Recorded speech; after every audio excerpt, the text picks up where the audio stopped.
Hello friends, welcome to your own channel DP classes. आप लोग अपने इस चैनल डीपी क्लासेस स्वागत साथियों। जैसा कि आपको मैंने लास्ट टाइम वादा किया था कि मैं रेशनलाइजेशन पे बेस्ड इंपॉर्टेंट क्वेश्चंस को डिस्कस करूंगा, जिससे आपके एग्जाम्स में जो थोड़ा सा लेवल बढ़ा के देते हैं, सामने कुछ क्वेश्चंस हैं तो वो आपको करना आसान हो जाएगा। पिछले लेक्चर में हम लोगों ने बेसिक डिस्कस किया था, रेशनलाइजेशन क्या होता है, denominator of rationalisation of denominator, ये सारी चीजें डिस्कस की थी, तो वो वीडियो जरूर देखिएगा। और इसके अंदर हम इन क्वेश्चंस को जो सामने देख रहे हैं, अब क्वेश्चंस तो मेरे पास बहुत सारे हैं, लगभग 12 क्वेश्चंस मैंने लिख रखा था। तो मैं सोचा यार सारा लिखूंगा टाइम वेस्ट होगा, तो मैंने कुछ क्वेश्चंस ये स्क्रीन पर लिख दिए हैं, आपको ये पहले से लिख दिए हैं, तो इनको देख लीजिएगा। इनमें से मैं एक या दो क्वेश्चंस लेके चलूंगा, मेथड सबका सेम है, तो ये सामने है, पॉज करके नोट कर लीजिएगा। अब मैं प्रैक्टिस कर रहा हूं, आपको कैसे करना है उसको अपन डिस्कस करते हैं। पहली बात, कोई भी क्वेश्चन करो मैथ्स में, आपको पेशेंस रखना बहुत जरूरी है। अगर आपने पेशेंस नहीं रखा ना, पेशेंस बोले तो धैर्य, जल्दबाजी नहीं, उतावलापन बिल्कुल नहीं, वरना प्लस माइनस की मिस्टेक 100% करोगे आप। तो इस चीज की गलती कभी नहीं होनी चाहिए। तो चलिए टाइम ना वेस्ट करते हुए कंटिन्यू करें। तो मैं सेलेक्ट कर रहा हूँ, फर्स्ट क्वेश्चन ले लेता हूँ और फिर ये सेकंड ले लेता हूँ। बाकी सारे इन्हीं के भाई बंधु हैं, इन्हें आप सोल्व करेंगे। फिर भी किसी क्वेश्चन में कहीं कोई कंफ्यूजन है तो उसके लिए मैं बैठा हूं, मुझे बताइएगा, मैं कंप्लीट करा दूंगा। ओके, तो चलो जी, मैं इरेज कर रहा हूं। अब मैं खाली फर्स्ट को यहां लिखूंगा, ठीक है ना, और बाकी को इरेज कर रहा हूं। आप नोट कर लीजिएगा। मैथ्स सबसे इंटरेस्टिंग सब्जेक्ट है, इसको एंजॉय करते हुए पढ़िए तो आई होप बहुत अच्छे से कर जाएंगे। तो चलिए जी, फर्स्ट क्वेश्चन सामने है। क्वेश्चन बोल रहा है कि if A and B are rational number, A और बी दोनों ही क्या है, रेशनल नंबर्स हैं, और आपको बोला है find the values of A and B. A और बी की वैल्यूज फाइंड आउट करना है in each of the following equalities. ये जो सामने आपके दे रखे हैं, जो भी और दे रखे थे मैंने इरेज कर दिया। तो चलिए, फर्स्ट क्वेश्चन सामने दिख रहा है, कोई टेंशन नहीं, सारा कार्यक्रम जो करेंगे हम एलएचएस के लिए करेंगे। और ध्यान रखिएगा, ये एरो और इंप्लाइज डेट लगाते कब है, जब इक्वेशन होता है, या एलएचएस आरएचएस पार्ट दोनों ही होते हैं। तो चलो जी, नोट करने से पहले तो मैं कहूंगा पहले अच्छे से समझिएगा। तो 5 + 2√3 upon 7 + 4√3 equal to a + b। दोनों पार्ट को लेके चल रहा हूं मैं साथ में। नहीं चाहो तो आप एलएचएस लेके चलो और फिर सोल्व करने के बाद आरएचएस सामने लिख देना, बट कोई टेंशन नहीं। मैं डिनोमिनेटर का रेशनलाइजेशन करूंगा। रेशनलाइजेशन डिनोमिनेटर क्यों करते हैं, इसको रेशनल नंबर में कन्वर्ट करने के लिए, रेशनल को। तो चलो जी, सामने दिख रहा है ना, 7 + 4√3 है। मैं इसका रेशनलाइजेशन करने जा रहा हूँ, 7 - 4√3। वैसे इसको इंटरचेंज कर दो तो थोड़ा इजी हो जाएगा, बट कोई नहीं, ऐसे भी चलाओ तो चलेगा। नेक्स्ट 7 - 4√3। आई होप यहां तक कहीं कोई डाउट नहीं है। आगे बढ़ते हैं। तो ये दोनों आपस में मल्टीप्लिकेशन के फॉर्म में आ गए हैं, तो इन्हें आपस में मल्टीप्लाई कर दीजिए। तो 5 से इस पूरे को मल्टीप्लाई कीजिए आप, 7 - 4√3 को, और सेकंड टाइम +2√3 से मल्टीप्लाई कीजिए। तो मैंने एक ब्रैकेट को ओपन कर दिया और दूसरे को इसके साथ में ले लिया। 7 - 4√3 अपॉन, नीचे देखिए, नीचे जैसा कि मैंने आपको बताया था, इक्वल टू में तो जो है वही रहेगा, इसमें कहीं कुछ भी चेंजेस नहीं करना है, ठीक है। जैसा कि आपको मैंने पहले कहा है पिछले लेक्चर में कि यहाँ जो नीचे वाले पार्ट में एक ही आइडेंटिटी काम में आती है, a + b × a - b = a² - b²। यही आइडेंटिटी आपके डिनोमिनेटर में वर्क करेगी। तो यहाँ देखिए, प्लेस ऑफ a 7 और प्लेस ऑफ b 4√3 है। तो चलो जी, इस फॉर्म में राइट डाउन है, हम इस फॉर्म में इसे राइट डाउन करेंगे। तो लिख देते हैं जी, चलो क्या लिखेंगे, 7² - 4√3 होल स्क्वायर, बाकी सब एज इट इज। 5 × 7 = 35 -20√3 + 2 × 7 = 14√3 -4 × 2 = 8 और √3 × 3, ठीक है, क्लियर। आगे बढ़ो जी। अपॉन 7 का स्क्वायर 49 -4 × 4 = 16 × √3 का स्क्वायर तो 3 हो जाएगा, क्लियर। ये एज इट इज रहेगा। पेशेंस पूरा रखिएगा, मिस्टेक्स नहीं होनी चाहिए। बार बार एक पॉइंट में रिपीट कर रहा हूं कि पेशेंस में कमी नहीं आनी चाहिए आपके। तो चलो जी, इसके आगे मैं यहाँ इस वाले पार्ट में कर लेता हूँ, इसको मैं इरेज कर रहा हूँ, ठीक है ना। अब इसकी जरूरत नहीं है, आइडेंटिटी यहाँ से हटा रहा हूँ मैं।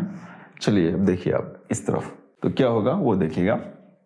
यहाँ 35 एज इट इज ले लीजिए आप, 35 अपॉन -20√3 और 14√3। देखिए इन दोनों का हो जाएगा डिफरेंस, दोनों के साथ √3 है, तो 20 और 14 का डिफरेंस निकालिए तो क्या हो जाएगा, 6।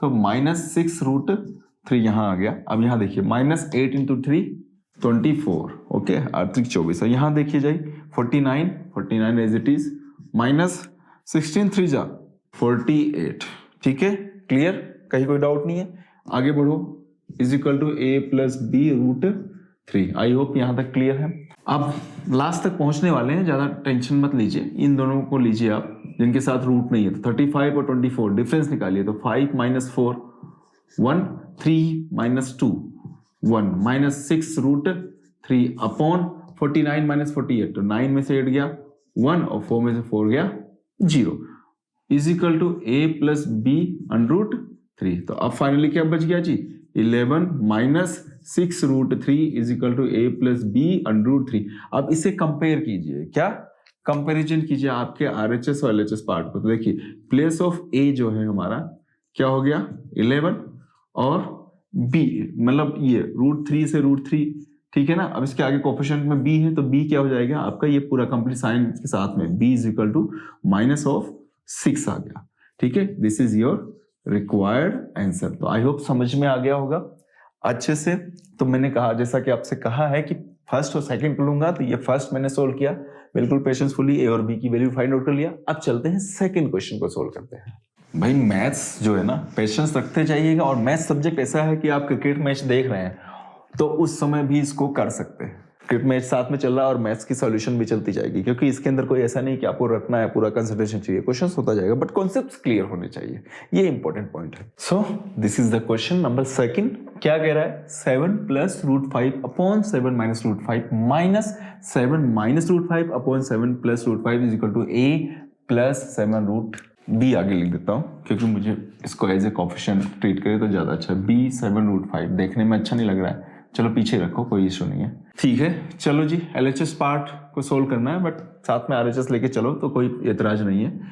क्या करें इसके अंदर, इसके अंदर मुझे तो साफ साफ एक चीज नजर आ रहा है, मैं एलसीएम ले लूँ। रेशनलाइजेशन करने के बजाय एलसीएम लेना मुझे लिए ज्यादा इजी नजर आ रहा है। तो चलो जी एलसीएम लेके देखते हैं क्या होने वाला है। 7√5 × 7 + √5, ये ठीक है, इसको लिखा, इसको लिखा। अब इससे ये कैंसिल हुआ, ऊपर क्या है 7 + √5, ये कैंसिल हो गया, ये बचा, इसको इसके साथ में ले लो 7 + √5 माइनस ये एज इट इज 7 - √5, ठीक है। इससे ये कैंसिल हो गया, ये बचा, तो इसको क्या करें हम 7 - √5, ओके, इक्वल टू में a + same 7√5b। I hope यहां तक क्लियर है, कहीं कोई डाउट नहीं है ना, ओके। नेक्स्ट बढ़िया, यहां देखिए जी a - b a + b, तो a² 7² minus b² √5²। I hope this one is clear. आगे चलो, a मीन्स 7 + √5² है जी, माइनस इधर देखिए आप 7 - √5b² is equal to a + 7√5b, okay. हाँ जी, और आगे बढ़ो आप, तो ये देखिए 7 का 49 माइनस √5 का 5, क्लियर। a + b² ओपन कीजिए आप, तो क्या होता है a + b² मैं यहाँ पे राइट डाउन कर देता हूँ अगर किसी को लर्न नहीं, तो a² + 2ab + b², बट यहाँ अगर माइनस है तो ये माइनस, ठीक है। 7² + 2a 7b √5 + √5 का स्क्वायर माइनस, इसको मैं ब्रैकेट में लेता हूं भाई, a - b का होल स्क्वायर लगेगा, तो a² मीन्स 7² माइनस 2ab √5 + √5 का square, okay. I hope this one is clear, कहीं कुछ डाउट नहीं है। आगे बढ़ते हैं, a + 7√5b, ओके। चलो जी, अब देखिए 7² 49 माइनस 7 × 2 = 14, 749 2 × 7 14 √5 5 √5² 5, 749 2 × 4 14 √5 एंड 5 √5² 5, ठीक है। ये वाला पार्ट तो एज इट इज है, इसमें कहीं कुछ चेंजेस नहीं है। चलो जी, और यहाँ 49 - 5 लिखें तो क्या हो जाएगा, 49 - 5 that is your 44। I hope यहाँ तक क्लियर हो गया, कहीं कुछ डाउट नहीं है। अब जनरल है, क्या है 49 और 5 दोनों ही पॉजिटिव है, तो ऐड कर लो जी, तो क्या हो जाएगा 9 और 5, 9 5 14, और ये 54, ठीक है। 9 5 14 और 4 1 5, ओके 14। सो फ्रेंड्स, आई होप यहाँ तक समझ गए होंगे आप। ब्रैकेट लगाने के पीछे रीजन ये था कि बिकॉज यहाँ पे माइनस है। अगर डायरेक्टली में सोल्व करते तो इसके साथ तो ऑपरेट कर लेते, लेकिन बाकी वालों के साथ नहीं कर पाते। यहाँ अक्सर कर मिस्टेक्स होती, तो यहाँ थोड़ा सा ब्रेक लगाने की ज़रूरत रहती है। इसलिए ब्रैकेट का मतलब आपने ब्रेक लगाया है, ठीक है। तो थोड़ा सा अपन पेशेंसफुली चलेंगे। तो यहाँ तक आई होप क्लियर हो गया। इन दोनों का हमने ऑपरेट कर लिया। 14√5 माइनस, अब ब्रैकेट ओपन करना चाहे करें, नहीं इससे पहले इसको भी ऑपरेट कर ले।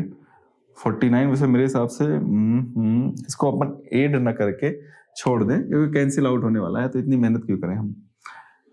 ये लीजिए 49 minus of 14√5 plus 5 minus 49 plus 14√5 और ये माइनस प्लस माइनस 5 अपॉन में हमारा है 44 और सामने a प्लस 7√5b, ठीक है जी।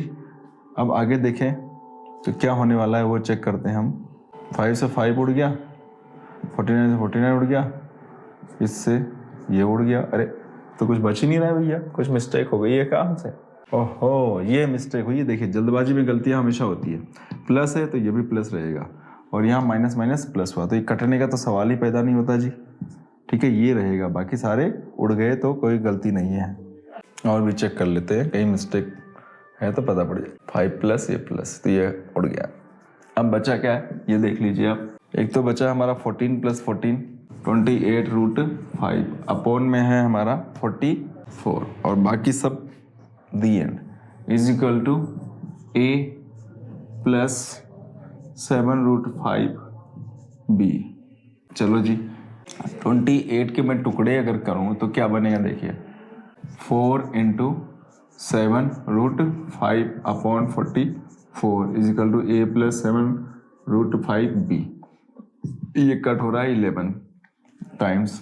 तो अब क्या होने जा रहा है, तो ये लीजिए आप 1/11 × 7√5, ठीक है, is equal to a plus 7√5b।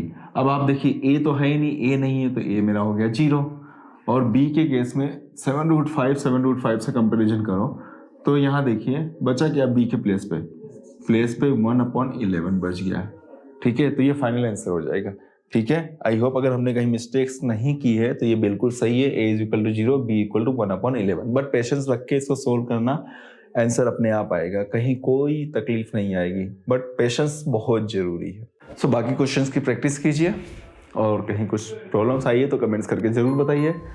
आज के लिए इतना ही, नेक्स्ट लेक्चर में वापस मिलते हैं नए टॉपिक के साथ। तब तक के लिए bye bye, take care, all the best.